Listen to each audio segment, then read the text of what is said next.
আমি স্কুল বিষয়ে কিছু কথা বলতে চাই। ফার্স্ট হলো, আমরা সকাল 10:30টার দিকে স্কুলে যাব, আর আমরা ছুটি দেবে 4টে 4:30টার দিকে। স্যারের মর্জি, যা যখন ইচ্ছে হবে স্যারদের তখনই ছুটি দেবে, ক্লাস হোক আর না হোক।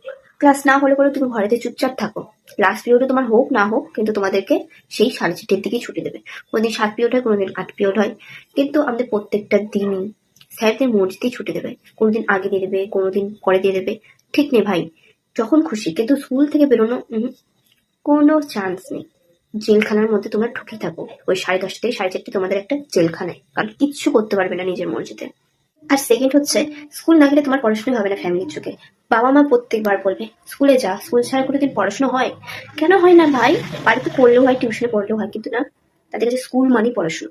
স্কুলে না গেলে কোনোদিন সে পাস করতে পারবে না, কোনোদিন সে রেজাল্ট ভালো করতে পারবে না, কোনো কিছু করতে পারবে না। বাবা মায়ের চোখে স্কুল মানে স্কুল, ওখানে পড়াশোনা ছাড়া কিছুই হয় না। আর থার্ড নাম্বার, স্কুলে তুমি পড়া দাও আর পাশের জন্য না দিই, তোমাকেও শুনতে হবে ছাগলের দল গরুর দল।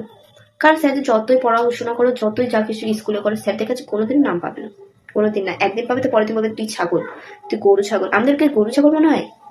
অন্যকে পড়া না দিলে পরেও তোমাকেও শুনতে হবে গরু ছাগলের দল। ভাই এটা কি